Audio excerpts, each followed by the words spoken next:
To understand what is really happening with the 2026 engines, we have to look past the headlines and into the cold, hard mathematics of the new regulations. I've been analyzing these shifts for a long time, and I'm starting to believe that the friction between Mercedes and Red Bull isn't just typical F1 drama. It is a calculated battle of corporate survival. So, when we strip away the PR gloss and the paddock whispers, what is really happening inside the dyno rooms of Mercedes and Red Bull? And why is one side so desperate to make us believe they've already won? Hi everyone, Jush here. Nice to meet you. I'm the owner inside Formula. You hear my analysis before for all the teams of Formula One. That's me. That's my real voice. That's my real face. So, let me know in the comments what you think. I've spent a lot of time digging through the technical data. Let's be honest, F1 is often more about what's said in the shadows than what's shown on the track. I'm here to give you my honest, unvarnished opinion on these power units. Let's do it. At the end of the day, the 2026 engine war is currently 10% engineering and 90% psychological warfare. Mercedes is protecting their legacy, while Red Bull is fighting to build one from scratch. My honest take? Don't believe the noise until the cars are actually on the grid in Bahrain. I'd love to hear what you reckon. Is Mercedes truly ahead, or is it just clever PR? Let's talk in the comments. Don't forget to vote in the comments. My voice or the narrator's. I'm looking forward to reading your thoughts on that and the Mercedes rumors. Thank you for sticking with me on this big step for the channel. The 2026 power unit regulations represent the most radical shift in propulsion since the dawn of the hybrid era. We are moving to a 50-50 power split between the internal combustion engine and the energy recovery system (ERS). To put that into perspective, the current MGU-H produces roughly 120 kW, 160 horsepower. In 2026, that figure jumps to 3V50 kW, nearly 470 horsepower, when you nearly triple the electrical output while simultaneously removing the MGU-H, the component that essentially acted as a bridge between the turbo and the battery. You create an enormous engineering void. This is the mountain everyone is trying to climb, and it is the reason why the rumor mill has become so toxic. My view on the current controversy is quite simple. Mercedes is using their historical dominance as a psychological shield. In 2014, Mercedes HPP achieved a thermal efficiency that was unprecedented, allowing them to win 16 out of 19 races that season. That 84% win rate created a fear factor that hasn't truly left the paddock, allowing rumors to circulate that they have cracked the code for 2026. They are effectively trying to maintain their status as the destination of choice for elite engineers. It's a brilliant, albeit cynical way to stabilize a team that has been bleeding talent to Red Bull Powertrains. And Hodgkinson, the technical director at Red Bull Powertrains, has been incredibly direct about this. Having spent 20 years at Mercedes, he knows exactly how their PR machine operates. When he calls Mercedes an empty can that rattles the loudest, he isn't just throwing an insult, he's pointing out a strategic shift. In the past, Mercedes' superiority was a closely guarded secret until the first qualifying session.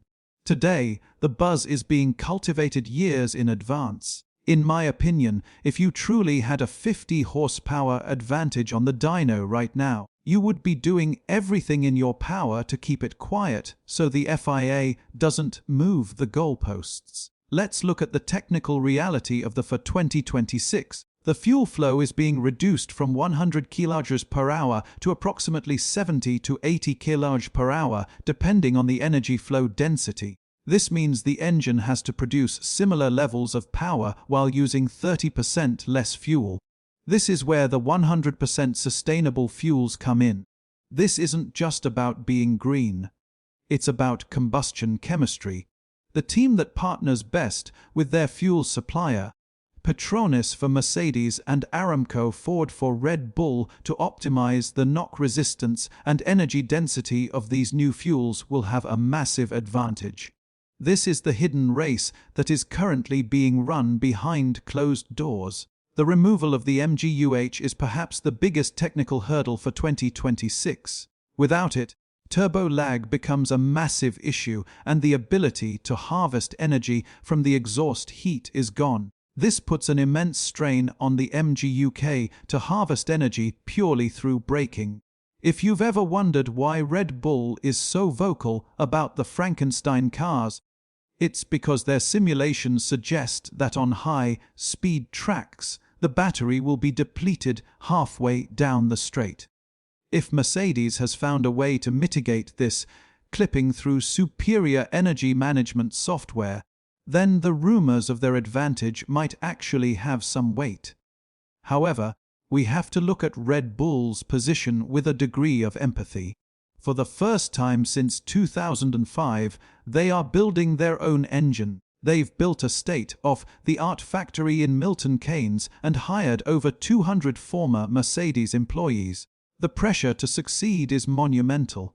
If they fail, they risk losing Max Verstappen, who is clearly waiting to see if Red Bull Powertrains can deliver. My opinion is that Red Bull's finger-pointing at Mercedes is a defensive mechanism. They need to reassure their own staff and shareholders that they aren't falling behind a magic Mercedes engine that might not even exist yet. Toto Wolff's glass-half-empty approach is a fascinating study in corporate communication. By constantly downplaying Mercedes' chances and pointing to McLaren's success, he is lowering the bar. It's a classic underpromise and over-deliver strategy. If Mercedes shows up in 2026 with a dominant engine, Toto can say they worked miracles to overcome their underdog status. If they are mid-pack, he can say he warned everyone. The stark contrast to the aggressive, confident stance of Red Bull, and it shows the different ways these two organizations handle the immense stress of a regulation reset. Statistically, the first year of a new engine formula is always about reliability. In 2014, we saw multiple cars failing to even finish the first race. In 2026, with the increased battery size and the complexities of the 50-50 power split, thermal management will be the deciding factor. The batteries are going to be significantly heavier and will generate massive amounts of heat. If Mercedes has leveraged their experience from the EQ road car program to improve battery cooling and discharge rates, that could be where their rumored advantage lies rather than in the itself. Max Verstappen's role in this is purely functional. He has stated that he is not an engine technician, but his feedback on the simulator is what will drive the development path. If the 2026 car feels undrivable because the engine power cuts out unpredictably, he will be the first to know. The fact that he is staying relatively quiet suggests he hasn't seen anything yet that truly alarms him, or he's keeping his cards very close to his chest. In my view, Max is the ultimate barometer for this project. The moment he starts looking seriously at other seats is the moment we know the Red Bull engine project is in trouble. The FIA's role in this cannot be overlooked. They have the power to introduce performance balancing if one manufacturer is significantly behind.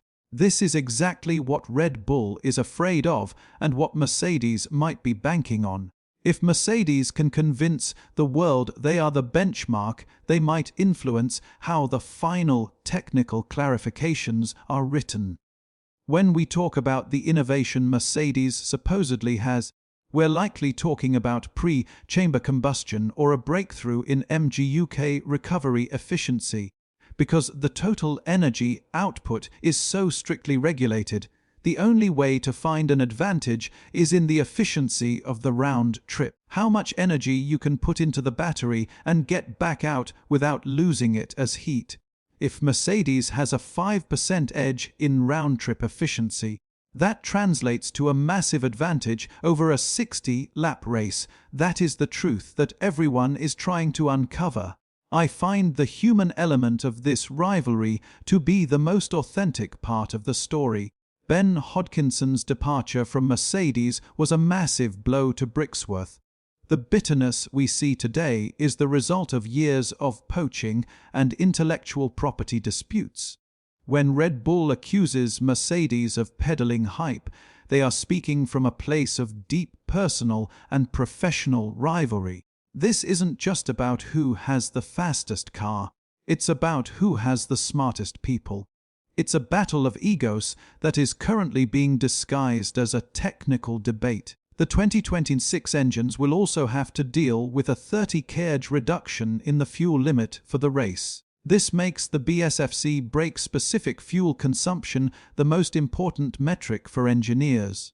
You have to get every single joule of energy out of every drop of that sustainable fuel. If Mercedes' partnership with Petronas has yielded a fuel that burns cleaner and faster, they will be able to run a leaner mixture for longer. This is technical data we will never see, but it is the reality of what is happening behind the factory gates. We should also consider the Ford factor at Red Bull. Ford is bringing a wealth of knowledge in high-volume battery production and software integration. While Mercedes has the F1 heritage, Ford has the industrial scale. In my opinion, the Red Bull-Ford partnership is being underestimated. They have the resources to match Mercedes, but they lack the decade of hybrid integration data that Mercedes has stored in their servers. That data gap is what Red Bull is trying to close, and why they are so sensitive to any news suggesting Mercedes has moved the goalposts again. Is Mercedes really ahead? If I had to bet, I would say they are ahead in terms of system integration, but Red Bull is likely closer in terms of raw performance. The hype that Hodkinson refers to is a tool used to keep the Mercedes brand prestigious during a period of on-track struggle. It's a way of saying, wait for 2026. The Kings will return. For a team that has won 8 constructors' titles in a row, losing is a bitter pill, and the 2026 engine is their promised land. The clipping issue, where cars lose 30 to 40 km per hour at the end of a straight, is the biggest threat to the show in 2026. If the engines are not efficient enough, the racing will be terrible. Red Bull's push for active aerodynamics to reduce drag and save battery is a direct response to their engine simulations. The fact that Mercedes isn't complaining as loudly suggests they might be more confident in their battery's ability to deploy power for the full duration of a straight. That, to me, is the most telling technical data point we have. Ultimately, what's really happening is a transition from a sport dominated by aerodynamics to one once again dominated by the powerhouse in the back of the